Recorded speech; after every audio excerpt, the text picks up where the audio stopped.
आपल्या काँग्रेस पक्षाचे सन्माननीय अध्यक्ष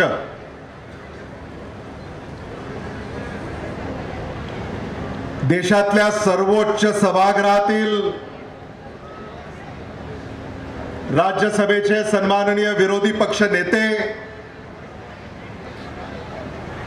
आदरणीय मल्लिकार्जुन खरगेजी हे आपल्या लातूरमध्ये आलेले आहेत। मी आपल्याला विनंती करतो की आदरणीय मल्लिकार्जुन खरगेजी यांचं टाळ्याच्या गजरामध्ये आपण लातूरमध्ये हार्दिक हार्दिक स्वागत करूया। महाविकास आघाडीच्या प्रचारासाठी आदरणीय मल्लिकार्जुन खरगेजी आज महाराष्ट्रामध्ये आलेले आहेत आणि आपलं सौभाग्य आहे की आदरणीय मल्लिकार्जुन खरगेजी त्यांच्या महाराष्ट्राच्या दौऱ्याची सुरुवात लातूरहून करतायत। याचा आपल्याला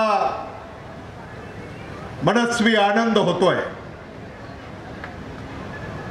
आदरणीय मल्लिकार्जुन खरगे साहेब, आदरणीय दिलीपराव देशमुख साहेब, डॉक्टर शिवाजी काळगे, धीरज देशमुख, माजी खासदार सुधाकर श्रंगारे, सुधाकर भालेराव, दिनकर माने, वैजनाथराव शिंदे, अभय साळुंखे, श्री वसंत कुमार, श्री शैल उडगे, संजय शेते, उदय गवारे, संतोष सोमवंशी, तेलंगणाचे सिंचन मंत्री जे खास करून आपल्यामध्ये उपस्थित आहेत, राजेश राठोड, व्यासपीठावर उपस्थित असलेले महाविकास आघाडीचे सारे नेते, मतदार बंधू भगिनी, पत्रकार आणि तरुण मित्रांनो, आदरणीय मल्लिकार्जुन खरगे साहेबांचं आणि आपलं नातं हे जुनं आहे। एकेकाळी आदरणीय मल्लिकार्जुन खरगे साहेब आणि आपण एकाच राज्याचे नागरिक होतो। स्वातंत्र्यपूर्व काळामध्ये निजामांची राजवट राहिली आणि त्या निजामाच्या राजवटीमध्ये लातूर आणि गुलबर्गा हे त्या ठिकाणी राहिलं आणि त्या काळापासनं हे ऋणानुबंध आदरणीय मल्लिकार्जुन खरगेजी आणि लातूरचे राहिलेले आहेत। आदरणीय मल्लिकार्जुन खरगेजी आणि आदरणीय विलासराव देशमुख साहेबांचे घनिष्ठ संबंध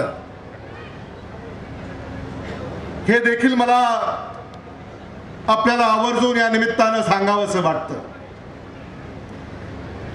महाराष्ट्राच्या राजकारणामध्ये आदरणीय विलासराव देशमुख साहेब, कर्नाटकाच्या राज्यामध्ये आदरणीय मल्लिकार्जुन खरगे साहेब, अशी ही जोडी महाराष्ट्रानं, कर्नाटकानं आणि भारतानं पाहिलेली आहे।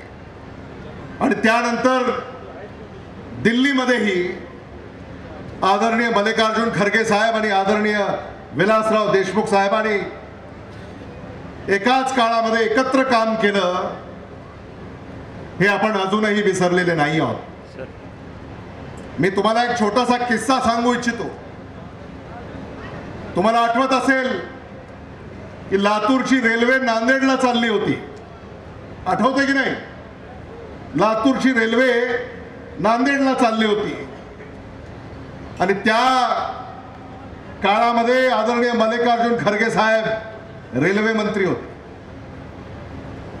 मी लातूर शहर विधानसभा मतदारसंघाचा आमदार होतो. आदरणीय मल्लिकार्जुन खरगे साहेब रेल्वे मंत्री आहेत म्हटल्यानंतर मी लातूरहून तातडीनं दिल्लीला त्यांची भेट घेण्यासाठी गेलो आणि त्यांना हे सांगितलं की आदरणीय विलासराव देशमुख साहेबांनी सुरू केलेली ही रेल्वे ही एकच रेल्वे लातूरसाठी आहे आणि म्हणून ही रेल्वे पुढे कुठेही जाऊ नये असा आग्रह मी त्यांना धरला. आणि नांदेडला एखादी नवी रेल्वे तुम्ही सुरू करा, पण लातूरकरांच्या हक्काची लातूर एक्सप्रेस ही खूप कष्टानं आंदोलनानं ही आम्हाला लाभलेली आहे, ती पुढे कुठेही जाऊ देऊ नका असा मी त्यांना आग्रह केला.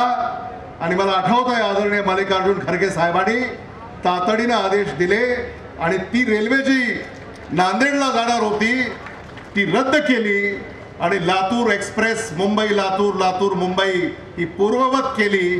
ती आदरणीय मल्लिकार्जुन खरगे साहेबांनी त्या काळामध्ये केली. हे मला मुद्दामून या ठिकाणी आपल्याला सांगावंसं वाटतं. आदरणीय मल्लिकार्जुन खरगे साहेबांचं माझ्यावर तर विशेष प्रेम आहे, कारण मला पहिल्यांदा जेव्हा तिकीट मिळालं त्यातही आदरणीय मल्लिकार्जुन खरगे साहेबांचा हात राहिला. दुसऱ्यांदा तिकीट मिळालं त्यातही आदरणीय मल्लिकार्जुन खरगे साहेबांचा हात राहिला आणि तिसऱ्यांदा मिळालं त्यातही आदरणीय मल्लिकार्जुन खरगे साहेबांचा हात राहिला आणि आता चौथ्यांदा तिकीट मिळालं त्यातही आदरणीय मल्लिकार्जुन खरगे साहेबांचा हात राहिला. आणि म्हणून मी स्वतःला भाग्यवान समजतो की काँग्रेस पक्षाचे अध्यक्ष आदरणीय मल्लिकार्जुन खरगे साहेब हे माझ्या प्रचारासाठी इथं आलेले आहेत, हे धीरज देशमुखांच्या प्रचारासाठी इथं आलेले आहेत, हे अभय साळुंकेंच्या प्रचारासाठी इथं आलेले आहेत, हे दिनकर माने यांच्या प्रचारासाठी इथं आलेले आहेत, हे सुधाकर भालेराव यांच्या प्रचारासाठी इथं आलेले आहेत, विनायकराव पाटील यांच्या प्रचारासाठी ते इथं आलेले आहेत. याला सौभाग्य लागतं. महाराष्ट्रामध्ये अनेक जिल्हे आहेत, पण त्या अनेक जिल्ह्यांपैकी काँग्रेसचे अध्यक्ष एखाद्या जिल्ह्यामध्ये येतात आणि त्यात लातूरची निवड करतात. याबद्दल मी त्यांचा शतशः आभारी आहे आणि हे ऋण मी कधीही विसरू शकणार नाही, हे कधीही फेडू शकणार नाही, हे देखील मला मुद्दामून या ठिकाणी सांगायचं.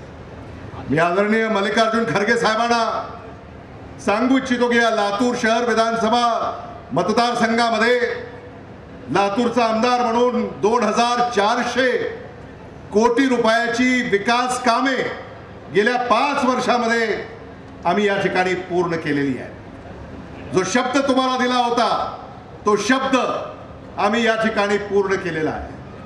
आज आपण इथे एकत्रित आलेले आहोत महाराष्ट्राच्या स्वाभिमानाची लढाई लढण्यासाठी. महाराष्ट्राच्या स्वाभिमानाच्या लढाईमध्ये आपल्याला सामील व्हायचं आहे.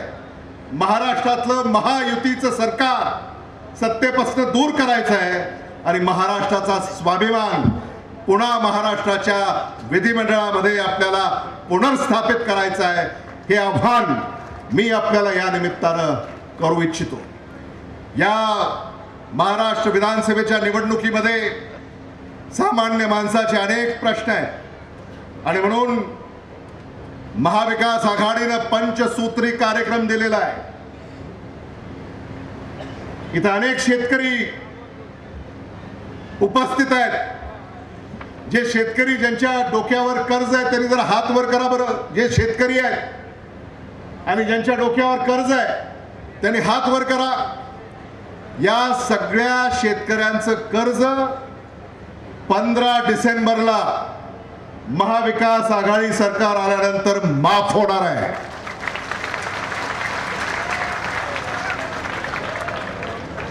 हा महाविकास आघाडीनं पंचसूत्री कार्यक्रम तुम्हाला दिलेला आहे. इथं महिला आहेत, महिलांनी हात वर करा. महाविकास आघाडी सरकार आल्यानंतर 15 डिसेंबरला तुमच्या बँकेच्या खात्यावर 3000 रुपये जमा होणार आहेत. महालक्ष्मी. सुशिक्षित बेकार. इथं किती सुशिक्षित बेकार आहेत ज्यांना नोकऱ्या नाही आहेत? हात वर करा. सुशिक्षित बेकार ज्यांना नोकऱ्या नाही आहेत. 15 डिसेंबरला महाविकास आघाडीचं सरकार आल्यानंतर दरमहा 4000 रुपये बेकारी भत्ता तुम्हाला देण्याचं काम महाविकास आघाडी या ठिकाणी करणार आहे. एवढंच नव्हे तर तुमच्या आरोग्याचा विमा सुद्धा आता महाविकास आघाडीने काढण्याचं ठरवलंय. 25 लाख रुपयापर्यंतचा आरोग्य विमा आता तुमचा काढण्याचा ठरवलाय आणि औषधं सुद्धा आता मोफत देण्याचं निर्णय महाविकास आघाडीने केलेला आहे. जातीय जनगणना हे जे काही आरक्षणाचं राजकारण या महाराष्ट्रामध्ये महायुतीनं केलं, या महायुतीच्या या आरक्षणाच्या राजकारणाला सडेतोड उत्तर या देशाचे नेते आदरणीय राहुल गांधीजी, या देशाचे नेते आदरणीय मल्लिकार्जुन खरगेजी यांनी जातीय जनगणना या देशामध्ये आणि या राज्यामध्ये करण्याचं ठरवलंय. आणि 50% जी आरक्षणाची मर्यादा आहे ती सुद्धा उठवून त्याच्यात वाढ कशी करता येईल यासाठी सुद्धा आम्ही प्रयत्नशील असणार आहोत. हे मला मुद्दामून या ठिकाणी सांगायचं. आदरणीय मल्लिकार्जुन खरगे साहेबांना मी आश्वस्त करू इच्छितो की या लातूर जिल्ह्यातल्या महाविकास आघाडीच्या 6 पैकी 6 जागा या निवडून येतील. या मराठवाड्यामध्ये महाविकास आघाडी 2/3 अधिक जागा निवडून आणेल आणि या महाराष्ट्रामध्ये विदर्भ, उत्तर महाराष्ट्र, कोकण, पश्चिम महाराष्ट्र, मुंबई, मराठवाडा या ठिकाणाहून जो भरभरून आशीर्वाद महाविकास आघाडीला या ठिकाणी प्राप्त होतोय, आदरणीय मल्लिकार्जुन खरगे साहेबांच्या नेतृत्वाखाली 20 नोव्हेंबर रोजी मतदान होईल. 23 नोव्हेंबर रोजी निकाल लागेल आणि 24 नोव्हेंबरला आदरणीय खरगे साहेबांनी आम्हाला सूचना करा